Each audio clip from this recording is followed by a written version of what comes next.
Guys, I had a clear flash.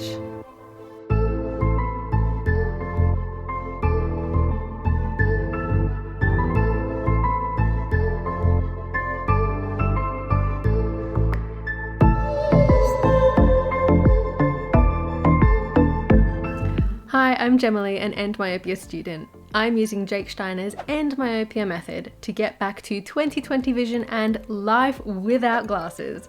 It is all based on science, not magic, and if you would like to know more, I will pop some links in the description down below. Alright, so as I have just mentioned, I had a clear flash the other day. If you've been following my videos for a little while, you might know that I have a video on active focus, which I will link right here, where I speak a bit about my journey trying to find active focus or figure out what was active focus. And I talk about something that I had been doing that I thought was clear flashes. I don't think that was active focus at all. I think that this watery eye staring, things far away, becoming quite clear even though I don't have glasses on, that's what EndMyopia people are calling clear flashes. That is not active focus. But that was different from this experience of clear flash because in that experience I was trying, I was staring, my eyes were watering, the tear film was probably very involved in creating a lens effect over my eye that created this phenomenon. And when I had my clear flash, none of this was happening. I hadn't been staring, there was no tear film to speak of, I wasn't thinking about it. In the comments on that video, another EndMyopia student, Rhiannon, commented to say actually what I was describing as clear flashes was another kind of active focus called pulling focus as opposed to pushing focus, and that clear flashes was something else again. Now, Rhiannon has been on this journey for longer than I have, she has more experience at it than me, so I believed what she said, but I hadn't had any experience of it myself, so I couldn't speak to it yet. So I pinned her comment for the benefit of other people who watch my video, and whenever I saw people sharing my video on the Facebook group, for example, to talk about the differences between active focus and clear flashes, I did try to direct them to that comment so that they got the benefit of Rhiannon's experience. Well, I can finally speak to that because I had my first clear flash. I was standing right over there next to my bookshelf, writing in my little notebook, and I glanced up to just think for a second and I looked out the window. After a few seconds of staring out the window in thought, trying to think of the next thing I was going to write, it suddenly dawned on me that I wasn't wearing any glasses. And this was weird because there also wasn't any blur. I looked, paid attention, and yeah, I could see things at quite a distance, and then I blinked, and suddenly it was gone. It was gone. The blur came back. But for that moment, I hadn't even thought about it. I hadn't given it a thought. I just could see clearly and nothing to see here until I realized that shouldn't be happening. So this experience is very exciting. I can now agree with Rhiannon that it happens without any intention or thought or effort or sense of purposefulness. It took me absolutely by surprise and I didn't even realize it was happening until it dawned on me that shouldn't this be blurry? So maybe that's a bit more of the way vision is processed in our mind. Like when I thought, shouldn't it be blurry? Then it became blurry. Like, although not immediately, I thought, hang on, it should be blurry. And it's not, and I could continue looking at it. It was when I blinked, it went away. So it wasn't instantaneous, this should be blurry, but it was a very exciting experience. Rhiannon, you were right, absolutely right. For those of you trying to work out what clear flashes are, they're spontaneous, you don't do anything, they take you by surprise. I found once I became aware of it and started paying attention to it, it went away. It's that moment where you realize you're seeing things at a distance, but you're not wearing your glasses, and that shouldn't be possible. That's all.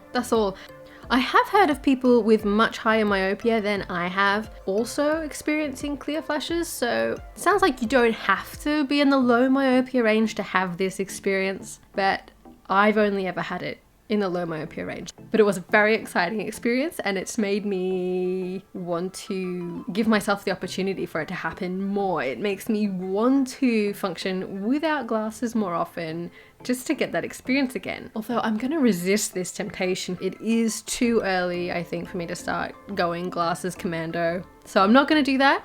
Again, it's patience. This game has a lot to teach us about patience. We're gonna come out of this EndMyopia process with better vision and better patience. I'm still measuring at -2. It's getting closer and closer to measuring consistently at -1.75 for my right eye, but I'm not there yet. Yeah, my left eye is getting also better. The centimeters are getting better, but I haven't crossed over that diopter threshold properly yet. Certainly not consistently. So I'm wearing 1.75 correction for both my eyes. Obviously not at this very second, but at this very second, I'm definitely seeing improvements in what I can see visually with my 1.75 correction. This was an equalizing step, and I can tell that my left eye, when I first made this, it was struggling, and now it is definitely improved. Although the centimeters haven't improved that much, and even when I check my Snellen, sometimes I get a bit discouraged because looking around, just covering my eye and looking around, like everything is really good actually. There's a bit of double vision, but a lot of the blur and the messiness has gone away, and I can make things quite clear with it, but when I check my Snellen, it's still 20/40 at best. So it can be a bit discouraging. It can be when you feel like you're making progress. You can see the gains, but all the measurement tools don't show them. I start to wonder sometimes whether it's all in my head, whether I actually am making any progress, whether I'm fooling myself, but then I put on my earlier correction just for a second and I'm like, whoa, overcorrected. So I know it is working. It's just this internal roundabout of, woo, it's working, it's amazing, and oh, nothing works, I'm kidding myself, this is awful. And I get those like moments of not despair, but discouragement most often in the weeks after I've made a reduction. It's about the 2 to 3 week mark where I start feeling discouraged. Because when I first switched to a lower correction, I am so excited, I am ready for the challenge, I am making the effort. By around the 2 to 3 week mark, like the excitement's kind of waned, and I just keep noticing that my vision's not particularly clear on my glasses. I must have ciliary spasm. I've spoken about this before after my last reduction, but it's happening again. There's a moment a few weeks after a normalized reduction where I get discouraged and think nothing's working. And I had it way back in like my N2s or something, or maybe even my N1s, I'm not sure, but I documented it around Christmas time. In between the last video where I was excited about my vision improving and this one, there was a big chunk of time, like a month, where I was just like, it's back. There's no way I can keep the ciliary spasm away. I don't know how I'm gonna do this. I don't know if it's possible for me. I'm so bad to my eyes. I don't think I'll ever be better. So it wasn't all excitement. And I've been wanting to make a video about that. And how I was disappointed and discouraged. But before I could get around to making a video, this happened, so yay! So for me at least, maybe for you too, this is part of the emotional process of each reduction. Excitement and motivation over to discouragement and doubt, and then to measurement improvement and faith and excitement and joy and all those good things. And then with that comes the impatience to reduce again, which I have to restrain myself on until the allotted period of time has passed. Alright, so that was a little bit of a digression. That is not what I came here to talk about. I came here to talk about my clear flashes, and no, I've written reduction despair on my paper, on my notebook. So actually this is what I'm here to talk about. Go me! That's about all I have to say on clear flashes at this point in my life. I will keep you updated if they happen more, for sure. And if there's anything you want to ask me that I haven't thought to cover, feel free to ask below. And if I have any answers, I will share them with you. I might not. I've had one clear flash. I mean, I'm not an expert on clear flashes, but you know, I'll do my best. In other news, here is my pineapple for the day. You might have seen in a previous video that I'm doing that pineapple experiment thing, testing it out to see whether it can help with my floaters. I have quite a few. They don't annoy me too much, but they're definitely there. So I'm about 1 month into having at least 300 grams of pineapple every single day. This is how I normally have it. I find it really easy to ingest it this way. That will be coming in about 2 months. I'll let you know how my pineapple floater relationship is going. So if that's something that you're interested in, make sure that you're subscribed to my channel so you don't miss it when I post that. And in the meantime, thank you so much for watching another one of my EndMyopia student videos. Do please remember to like, comment, and subscribe. Hit the little bell button to get notified when I post. Spoilers, it'll be next Thursday because I post every Thursday, so I will see you then. Bye! I will pop some descriptions in the link below. Other way around. Darn, that was going quite well. Breaks every word. I'm thinking too hard. Okay. Being lazy. So it wasn't but only my right eye has... That's my left eye. I'm gonna cut that bit. What's that noise again? Oh, I see a truck. I'm gonna wait for that. Oh.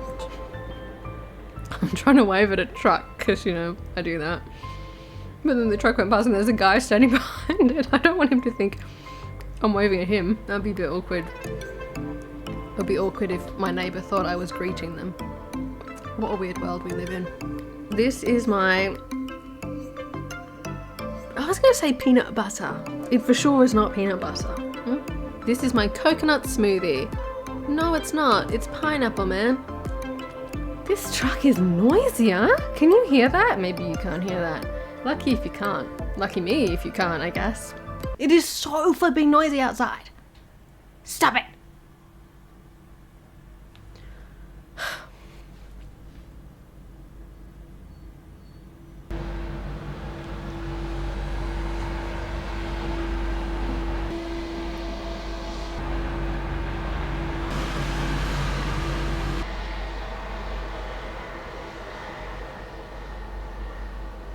I'm gonna try that one more time.